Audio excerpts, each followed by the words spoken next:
Welcome to Grief, Gratitude, and the Gray in Between podcast. I'm your host, Kendra Rinaldi. This is a space to explore the full spectrum of grief, from the kind that comes with death to the kind that shows up in life's many transitions. Through stories and conversations, we remind each other that we're not alone. Your journey matters, and here we're figuring it out together. Let's dive right in to today's episode.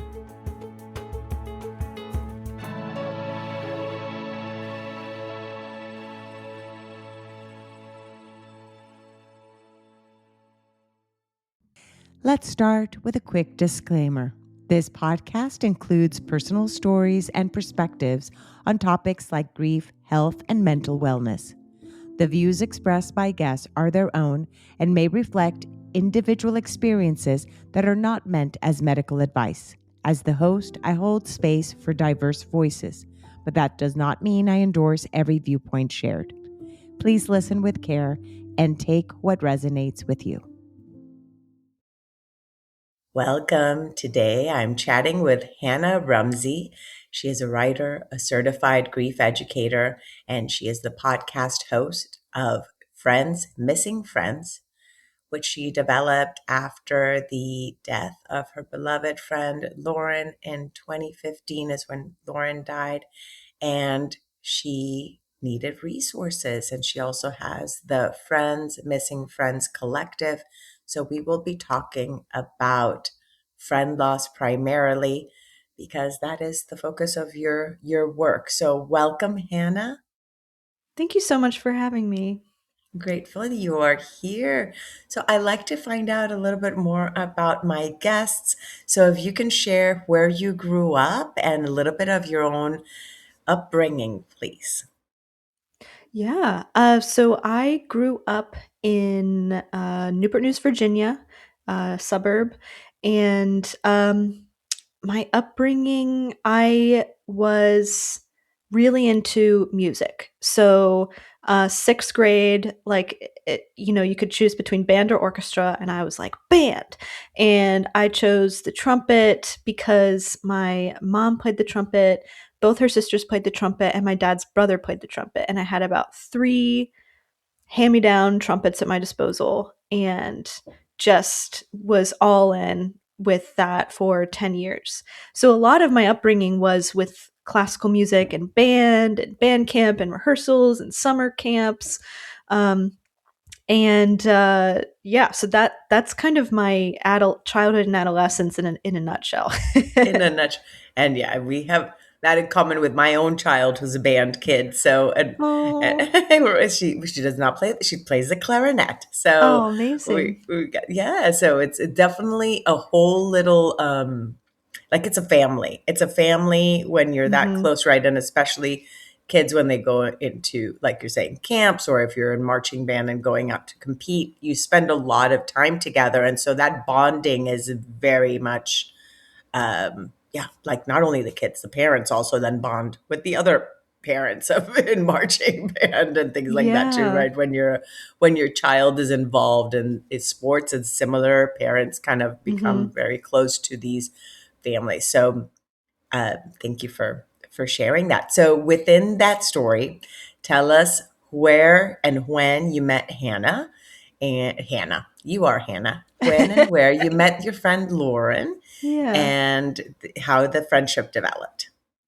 Yeah, so I was, like I said, really into trumpet. So then, uh, the summer before my senior year of high school, I went to the Interlochen Summer Arts Camp, which is for all the arts. They have visual arts, they have photography, everything. And so they also have music. And so I went for the trumpet and I was so excited, 6 weeks, independent, quote unquote independence. And I'm in line with my parents, the registration line. And my mom, I know her so well. I feel like she was determined to find me a friend before she left. She was like, I need to make sure Hannah's not all by herself, right? That's so cute. I Which can is relate really to that. sweet. I can relate to Yes. that sentiment of a mom. You're like, you're leaving your child. You want to make sure 6 weeks I won't see her. Like, I want to make sure she's taken care of. Oh. Yeah, it's very sweet. Although at the time it was annoying because I was a teenager. I was like, I can do it myself. And so she tapped on the shoulder of the girl standing in front of us in line, who ended up being Lauren. And, Lauren and her mom turned around, and my mom was like, "This is my daughter Hannah. She plays the trumpet. What do you play? You two should be friends." And I was like, "Oh my God, Mom, you're being so obvious."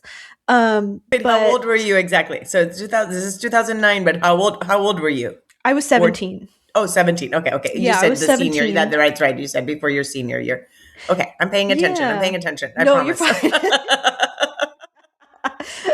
Yeah, so I was 17. Lauren was 14 going on 15. So she was actually a couple years younger than me. But that was actually a big reason why I think we got along so well, because I was grieving the end of my childhood. All of my peers were like getting boyfriends and excited about driving and wanted to like we're thinking of like marriage, stuff. I was like, whoa, whoa, whoa. I was like, I'm still a kid. Like I still want to have fun and play and all these things. And so she, I think partly because she was younger, also because she just had such a childlike spirit, she gave me the gift of one last summer of my childhood. And I truly believe that summer was the last summer of my childhood. That's really how I see it, because and I'm not exaggerating here. We literally galloped around like horses at one point, and like 5-year-olds, and it was like the kind of joy when it bubbles up in your throat, when you're like so happy, it's almost like you have pop rocks in your mouth, like you're just like it's like it's bubbling out of you, like fireworks are in your chest. It was that kind of joy. It was so palpable. It was like I could touch it, and that it was during a time of my life when, one, like I said, I was grieving my childhood. Two, I did not feel like I belonged anywhere. Like I was kind of in between friend groups, so I didn't really have many really close friends. I was very lonely, very insecure. Really wanted a best friend, and it was like plop, like she was like literally plopped right in front of me, like here's a best friend, and here's someone who will run around and be a kid with you. And it was probably one of the happiest 6 weeks of my life. I love that. And I had never thought of that connection when you just said that I've of course I've grieved my childhood. I've grieved the before I became a mom. I've grieved the before I got married. That Mhm. person who I was and these chapters in my life, you still grieve. But the fact that you were connecting then to somebody that still had this childlike, what you were about to leave behind, Yeah. that gave me goosebumps of that emotion, that connection was not just because of who she was, but what she represented within you that you were letting go. I think that is so powerful. Yeah. Yeah. And it's something that I don't think I realized until years later when I'm When reflecting you're in, back. yes, yeah. And Yeah. until you're in this like space of grief, you're like, realize that almost everything you've been through, this is me. My kids are like so annoyed of everything. I'm like, why does everything have to be about grief? And I'm like, because it is. It is. It's I all promise you. connected. Yeah. If I think back of when my kids would lose their blankie and they would cry and then or whatever, and Oh. I'm like, it's a blankie. No, they were grieving the loss of like their best friend too. Mhm. Their one thing that connected them, gave them comfort. Everything pretty much can be tied in some shape or form to grief. So Yeah. grieving that childhood and then connecting with this girl that brought you, that joy of childhood and then brought it up within you too. I love that. So those 6 weeks you guys bonded, and 6 weeks is a long time for when you are spending every day together and you really make this friendship very solid. So how often, this is 2009, how often did you guys see each other after that? Yeah. So, first of all, I just want to very briefly touch on what you just said, which is that like I actually did the math once because I feel like grief sometimes makes you obsess a little bit. I don't know if that's the best word, but I did the math. Hyper focus on Thank you. Yeah, something else. hyper focus. Yeah. So the hours we spent together would be like 10 years of adult life when you spend a couple hours together a week. Like I actually did the math because I was like, I know that this is big. And so that's just to show that, like, yeah, 6 weeks at a camp when you're together 24/7, like literally all the time except when you're sleeping, basically, is years of adult life. Wow. So the friendships that now as an adult we have, that we see a friend 2 hours a week for coffee Mm-hmm. in a certain period of time, like that's when you do the math, that's how many hours of friendship. So the bonding is extremely strong. I can see why it is that I even most of the characters, quote unquote, of my dreams are all from the period of my life of my younger years. Yeah. Like because they're the ones that take up probably most of my Yeah. memories because some of those friendships still continue now. So I'm like, oh, Mm-hmm. no wonder they're the characters of my dreams almost all the time because they are Mm. with the most constant, right? So Yeah. you met then, and then where does she live? Where because you lived in Virginia. Where did Lauren live? She lived in Pennsylvania. And, when we left camp, we were naive and young, and we were like, we'll visit once a month. Like we didn't understand how time worked, or how busy we would be. And then, that of course didn't happen. And she visited once that winter, the winter of 2009, and then we did not see each other again in person ever. So when she died 6 years later, we hadn't yet set up.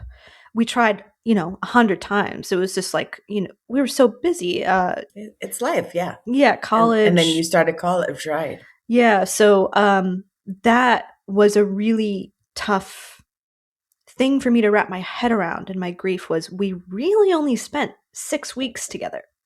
And that's why I did the math. Because I was like, But you would talk on the but it's phone too, more. though. You would talk Yes. on the phone, and yeah.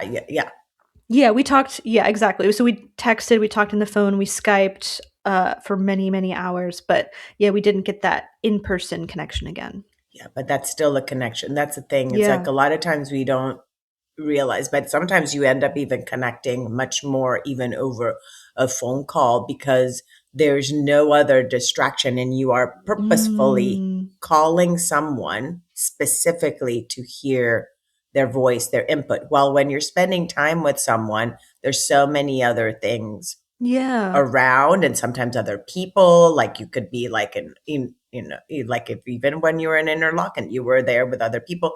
Here you have a specific, so there's still a lot of bonding Yes. that can happen in that time. That's such a good point. Yeah, I feel like a lot of people dismiss online or phone connection. They're like, but we never saw each other in real life. And it's like, but it is real. It And is what you real. just said is so right. It is. I mean, even my husband and I, we only saw each other maybe after when we started dating. We were basically talking was over the phone, and we saw each other maybe 2 times before we go. I mean, before then he moved to the state that I was in, and then we got married. So, but we would spend at least 3 hours on the phone every day, pretty Yeah. much talking. So how do you not get to know someone when you're spending that much time? So yes, you do connect and get Yeah. to know someone that way. So it's then 2015. How did you hear of her passing, of her death? And what word do you like to use? Since you're a grief educator, I know you might be comfortable with the word death, or do you prefer still passing, or what is your preference? I'm comfortable with both. Yeah. Both, because Yeah. transcendent, whichever one you prefer to talk. What? So when did you find out about Yeah. Lauren's? So how I found out was it's like there's no good way to find out, right? A phone call would have been traumatic, anything would have been traumatic, but the way I found out was horrible, and it was over Facebook. And I've actually found this is really common with people who aren't direct family members. They often find out someone they love died on social media, which is a really cold way to find out. Um, and what happened was it was her birthday. It was July 19th. So I went on her Facebook page to post happy birthday. And I actually posted happy birthday and said, can't wait to talk. You know, I can't wait to hear about how Spain's going, all this stuff. And I posted it. And then I was like, oh, I'll read the other birthday posts. But they all said rest in peace. They didn't say happy birthday. And I just remember feeling numb because it was like, it didn't make sense. And it's that thing when you hear traumatic news and you're like, but that can't be. We just talked. You know, you use this logic that doesn't really make sense. Where you're, but I just heard from her last week. How could she possibly be dead now? And I remember it took several minutes for it to even absorb as information because it was seemed so unreal. It seemed so impossible. And people on her page had posted articles, just really cold, uh, journalistic articles that were like Lauren Bajorek, senior at Penn State, fell off balcony in Spain. Spanish police believe it's an accident. You know, like really, like, yeah, I can't think of another word other than cold. Like it's just where it's just the information, and you're like, but this is Lauren. This is Lauren you're talking about. It can't possibly be Lauren. And when it finally absorbed, I describe it as like it was like a volume dial that went from silent to screaming because as soon as my brain took it as reality, I fell to the ground and just was screaming and screaming. Um, and that's how I found out. And how long had it been at that moment when you posted on July 19th? Do you know how many days, weeks she had passed before you found out? Because in that, or had it been like just the day before, like before her birth? Like what was the timeline then? So just And by this is sheer, 2015, so we have to kind of yeah. also wrap our heads that back then too, even Facebook was, well, I don't know. I don't know if that time was still that way. The one that you only almost would put feeling, no, the 2009 was probably more like feeling happy. Kendra is feeling happy. I remember Hannah, that. remember that? It Yes. was only like a status of like how you were feeling or whatever. Oh yeah, Excited. And then people would be like, what are you excited about? It was like, that was all the thing. Oh, so I here, remember like that. you, yeah. So 2015, okay, there was more of the people actually posting, like you said. But do you know when was her actual uh date of passing? So just several hours before. So she Oh, so died in on the her early birthday, morning of of her July birthday, 19th. of And it her was just actual. sheer happenstance that it was her birthday and that I saw it. I I don't even want to fathom what would have happened if it wasn't her birthday. I probably wouldn't have found out for weeks when I was trying to text her and I, would be like, why isn't she responding? Um, Because she was then for a semester abroad for college, and so it mhm. happened while so while she was abroad too, you probably didn't talk as you didn't speak as often as you did when she was some person, plus your college time kind of you, yeah, you don't check in as often anymore when Yeah. you're right. And so wow, so it was that same morning. Now what happened next? You find out, you're going through all these emotions, you're in another state. Did you have her parents contact information at, did you have another way of finding out details of even funeral arrangements or things like that? Yeah. So one plus side of social media is like I was able to get in touch with her mom, and began, messaging her, and her mom remembered me and, who knew who I was. And um, we actually kind of developed a friendship of sorts, a connection over the years because I think we were comforting to each other, sharing memories about Lauren and things like that. But so she told me about the funeral, and my mom and I drove up to the funeral. It was in Pennsylvania, uh, and that I just remember, like, at the funeral being so angry. And it's like, anger is often an emotion that can come with grief, but it's like anger with kind of nowhere to direct it, right? Like, so I remember all of my muscles being so tight, kind of like if I let go, I would shatter into a million pieces. I was just clenched, um, and just furious because I'm like, why would, the most amazing person in the world be the one who dies like this? Like, it just, it's one of those many, many times when it just doesn't make sense. Yeah, it still brings a lot of emotion. Mm. It's these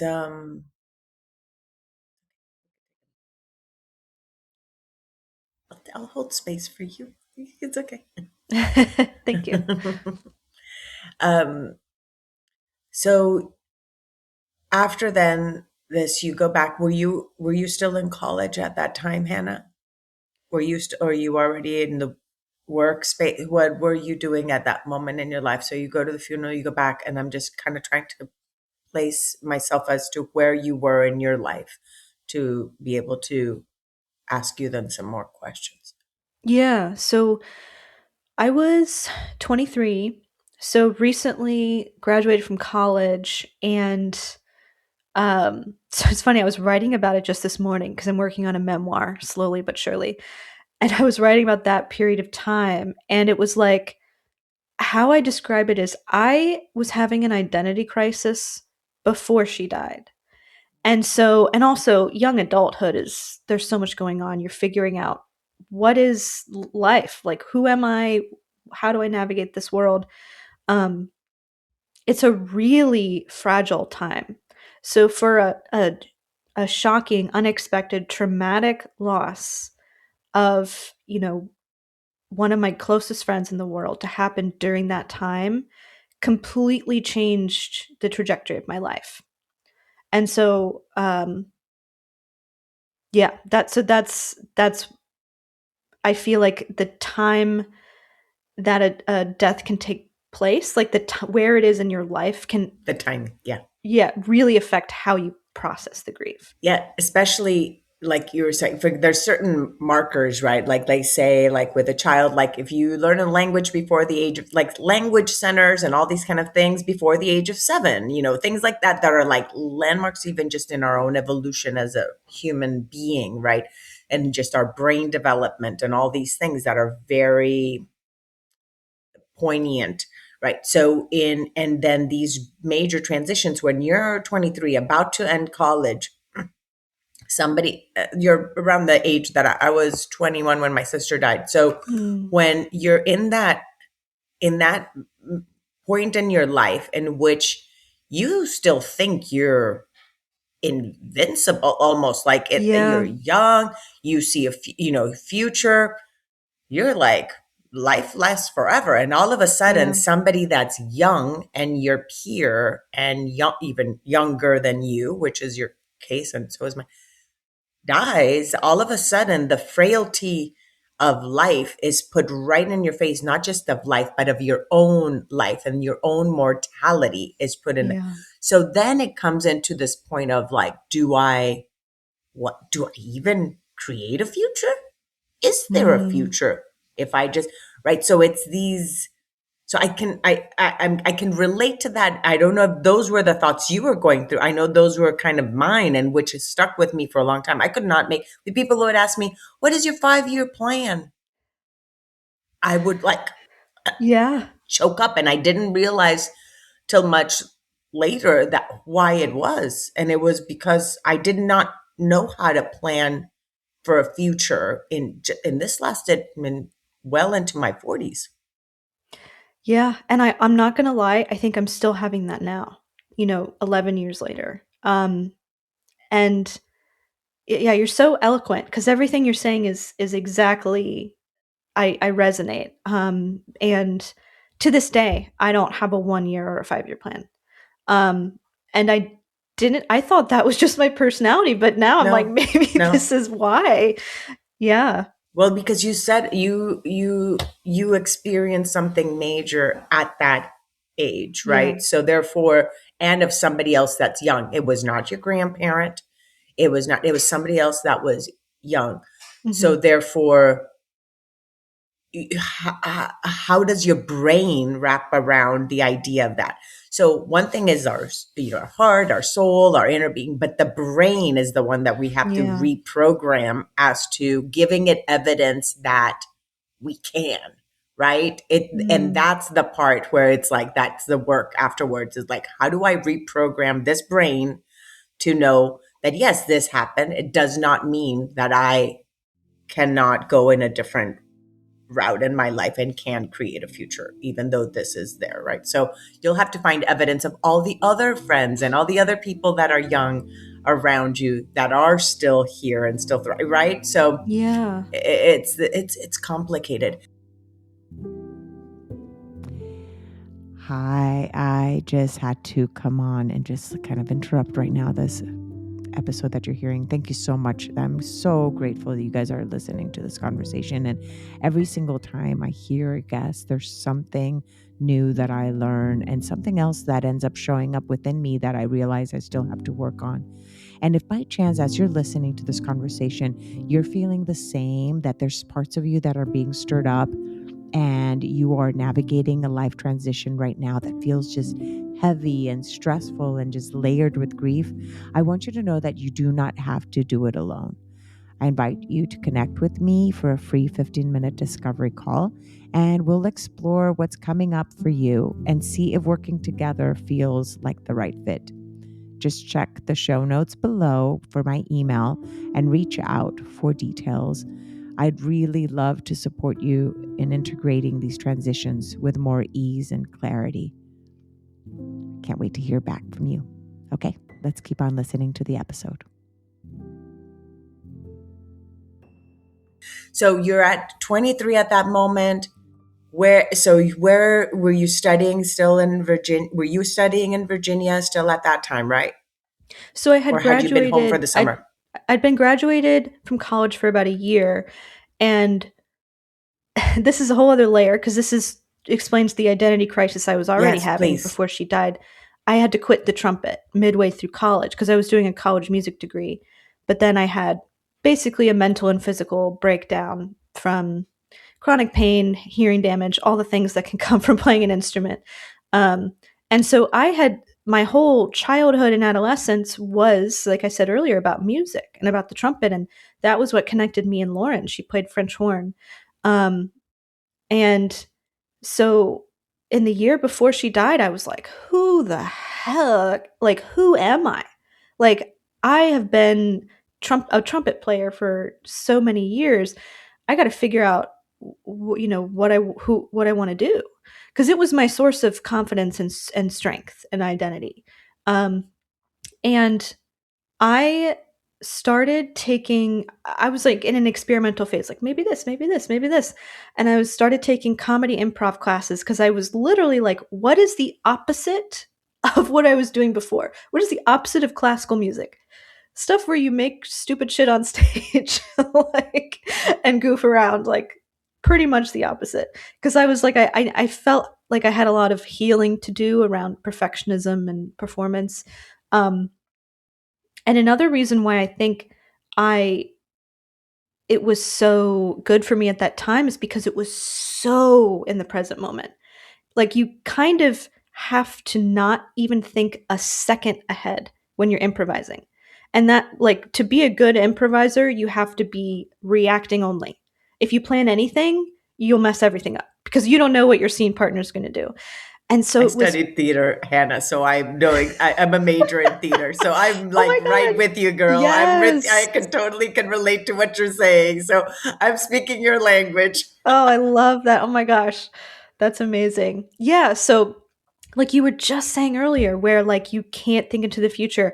I couldn't even think about an hour or tomorrow. Like, and so improv was perfect for me. I had to just be alive in that moment. And so after she died, it's like a psychologist would have a field day like analyzing my next steps because I was like, all right, I'm going all in on improv. And I dropped everything. I moved to Chicago because that was the place to go for improv. And my whole life I'd been an overachiever, a perfectionist, like straight A's, all these things. And then I basically became the opposite. And I was like, I'm just going to take improv classes and bum around and just see what happens next. I absolutely love that. Wait, is that time? Is I have not been in the theater world in a while. Is it like Second City and all that still around in Chicago and all that? Yeah, Second City's still around. I didn't do Second City. I did IO, which used to be called Improv Olympic, and that's where Tina Fey and Amy Poehler Oh, awesome. were. So, wow, it's just so funny looking back and you're like, I see why I made those decisions. I had read Amy Poehler's memoir, Yes, Please, and she talks about her 20s in Chicago and how, like, her life was just like rehearsals and like just biking around without a care in the world and like going to work and going to parties and just having no responsibilities except showing up to work and then going to rehearsals. And I was like, sounds great. That's what I'll do. So at that point, up to 23, you had already you had majored in music. That was what you had done. You shifted completely. So here is another major pivot, and grief is like that. You change completely the trajectory, which anyway, we can do this at any moment in our lives. We're Yeah. constantly in pivot and we can, but a lot Mhm. of times we end up deciding, no, I'm going to go exactly where the GPS is telling me. I'm not taking a detour, right, of my Yeah. life. You took a detour and this is where your life went. You were in Chicago. You're grieving the death of your friend, and you are also had been grieving for a year, been grieving the death, quote unquote, of what you thought your life was going to look like as a musician, because you know could no longer. Yet you're also finding your own identity now as an improv um, Yeah. actor, right? So that's a major change. So tell us more about then all the way that you even used your grief did you use your grief in your improv as well, and in your acting, and what was that process like? Yeah, so I I'm so grateful for improv because I think it can teach you a lot about life.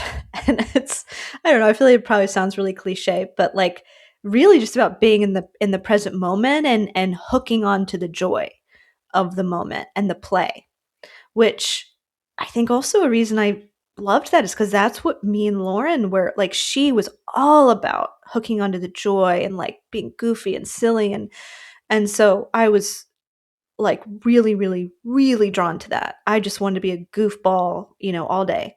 Um, and for like a year, it was glorious. Like I lived Amy Poehler's 20s, just no care in the world, had this friend group. You didn't know what I was doing tomorrow or next week, like just was having fun. And then of course all of that has to come crashing down at some point, right? So um I finished the improv program at IO. And then what happens after that is then you kind of audition and then you either get on a house team or not. And I didn't get on a house team. And then that was kind of when my brain was like, "Oh, crap. Like, what do I do now?" Because I was on this train, not knowing where it was going, not thinking about, and then it stops and it's like, you got to get off the train. And I'm like, but I didn't plan on my next stop. Like, I don't know what to do next. And so, yet again, it was kind of like, yet again, I had to figure out, okay, what am I doing and who am I? And that train will continue, Hannah. It will continue. It's like that. Even my dad, who's 83, still says, "I still don't know what I want to do when I grow up." Yeah. So just this part of this journey. So this is 2016, at 2016, around the time that then you realize that you did not get into what shifted, and how were you at that moment processing your grief, and were you tapping into the emotions of your grief, or were you putting them on a shelf? I would say I put them on a shelf for a couple years. I mean, I definitely cried a lot. I felt a lot of sadness, but I don't think I really dove headfirst into them. And it was sometime in 2017 when, I didn't make a improv team and I realized, I have to figure stuff out. That's, I think, really when I was like, I have to deal with this. And I started taking writing classes. I've always loved writing, but I started taking writing classes and like whenever I would take a nonfiction class, and write about my life, I would basically just write about this, my Lauren and my grief. And to the point where I'm like, okay, like, can I write about anything else? But there was so much to process that, like, that's what would come out. To this day, I'm still writing about it. I'm still working on the book. I might write about it for the rest of my life, but like, um, that is when I started to untangle the knot that was in my heart, like, because it had to be untangled and figured out. It's a lot. May I ask, was your grief validated by those around you?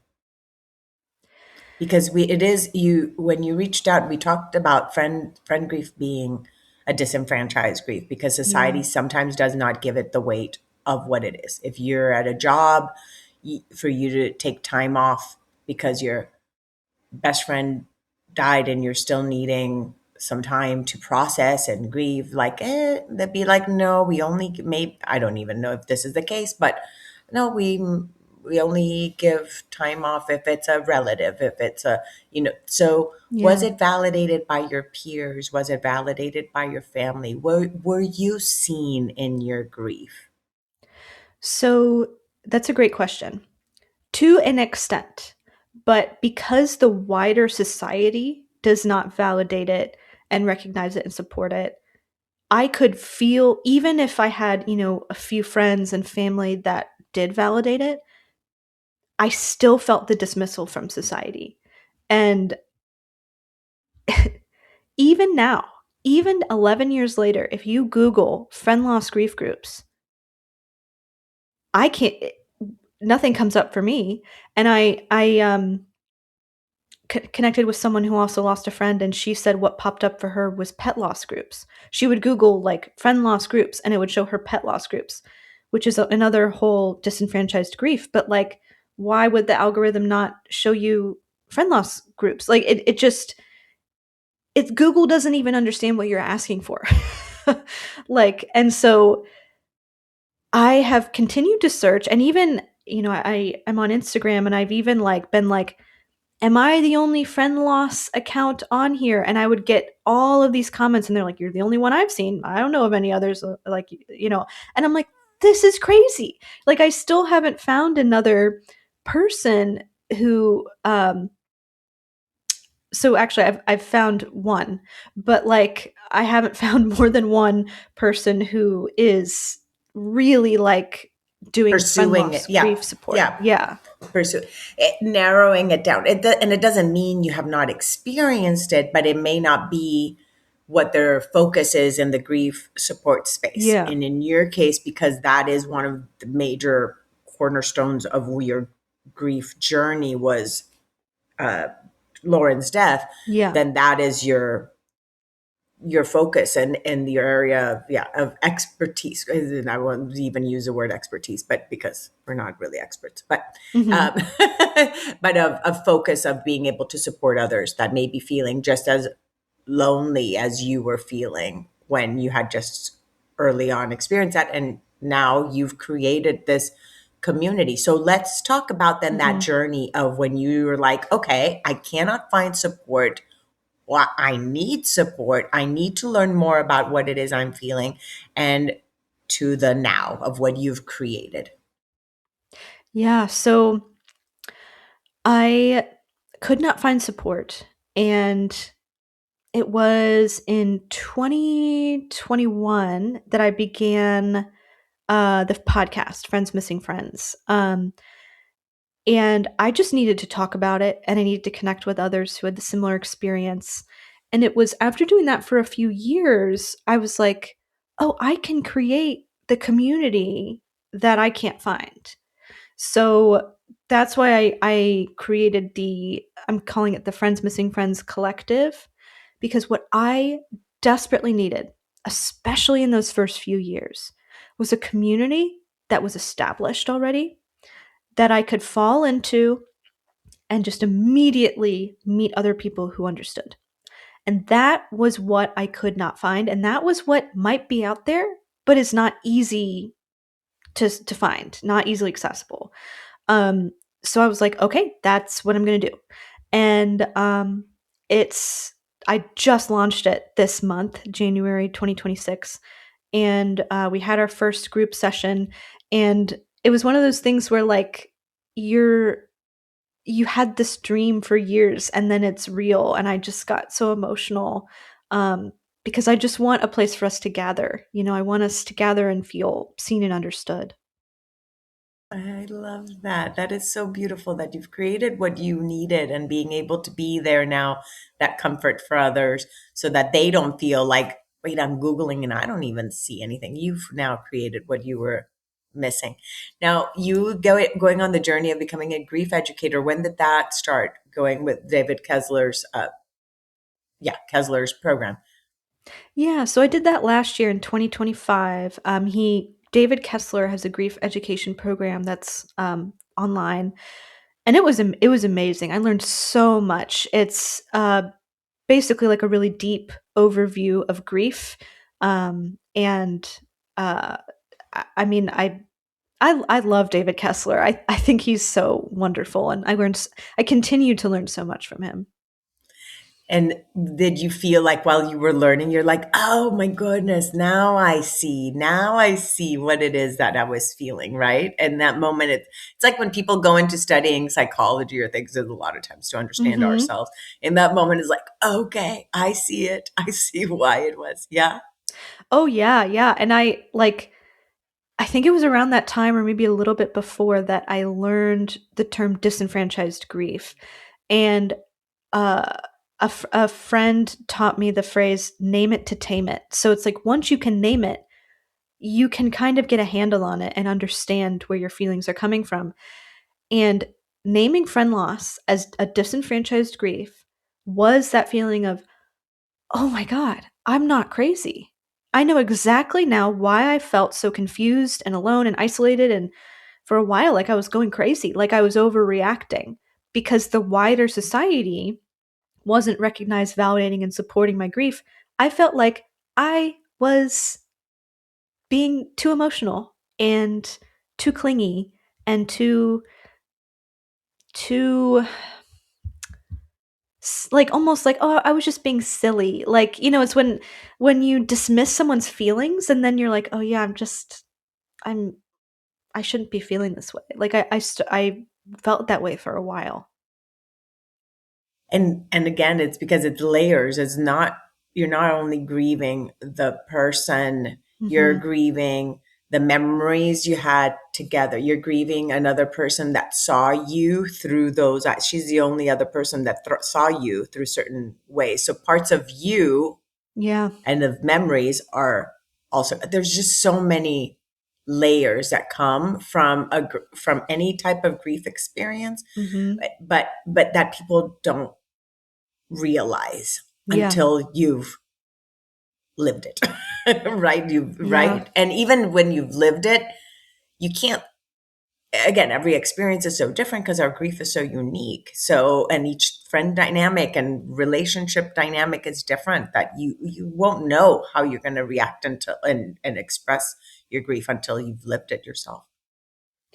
Absolutely. Yeah, and it is one of those things where you don't understand it till you go through it and you see like, oh, this really does have a million layers. Like because you're grieving the past, you're grieving the future, you're grieving what could have been, you're grieving the present, you're grieving who you were to them, you're grieving who you were together, you're grieving who they were to you. Like you could analyze this from every it's like a diamond. It has infinite angles, you know, and we grieve every single one. Hmm. And yeah, it's a lot of layers of grief, yeah, that are really not seen for Mhm. by others and even ourselves sometimes. And that's why we feel like, but am I overreacting then? Right? Yeah. Like, because of like, oh, I wonder if I should feel different. So as we are about to close, I want to make sure that people know how to be able to contact you. So Friends Missing Friends is your Instagram handle, and that's your website as well. Is that correct? Or Yes. Friends Missing Friends Collective. Which one's what's your, and we'll put it in the show notes, but tell us the website and the podcast names, please. Yeah, so I tried to make it easy to remember. So it's friendsmissingfriends.com. My email is friendsmissingfriends@gmail.com. My Instagram is @friendsmissingfriends. My Facebook is @friendsmissingfriends. I'm mostly on Instagram, but I'm also on Facebook and LinkedIn. And yeah, reach out to me. Like, even if you just want to tell me your story or like have someone to talk to, like, I encourage people to email me. I'm so happy to hear and to talk. How often does the Friends Missing Friends Collective meet? And is it online? Yeah, so right now it's virtual since everyone in the group is in different places. Right now we meet twice a month, but as more people join, I will add more dates because it's just impossible to, have just 2 dates for everyone for that to work with everyone. Um, Is it an but hour or how long is it at a time? yeah, so each session is an hour and a half. Okay, perfect. So as you're listening to this, if you can relate to any part of the story, if you're right now missing a friend and you have felt alone, you know where to go. That now you can contact Hannah and be able to be plugged into other people that have those similar emotions. And then your podcast is another space in which people can go and listen specifically to stories that of other people who have had friend loss, friend death, that they are grieving. Hannah, I always like to ask my guests if there's anything I have not asked you that you want to make sure that you share with the audience. Yeah, that's a great question. So because of the concept name it to tame it, one thing I just want to mention, because this helped me so much, is that when something is disenfranchised in the external world, that can become internalized and we start to disenfranchise our own grief.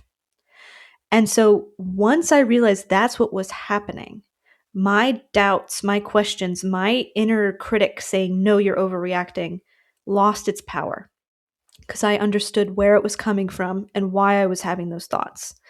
And now they've quieted and they're not the primary voice anymore. So I just want to say that because I feel like that can help people understand why they start to feel like they're going a little going crazy, for lack of a better word, because I really felt like I was losing my mind for a while. Um, that it's because you are not broken, our society is broken.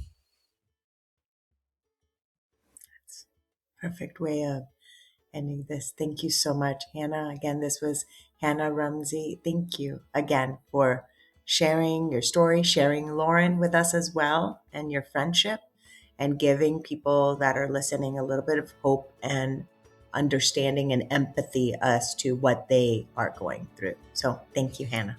Thank you so much.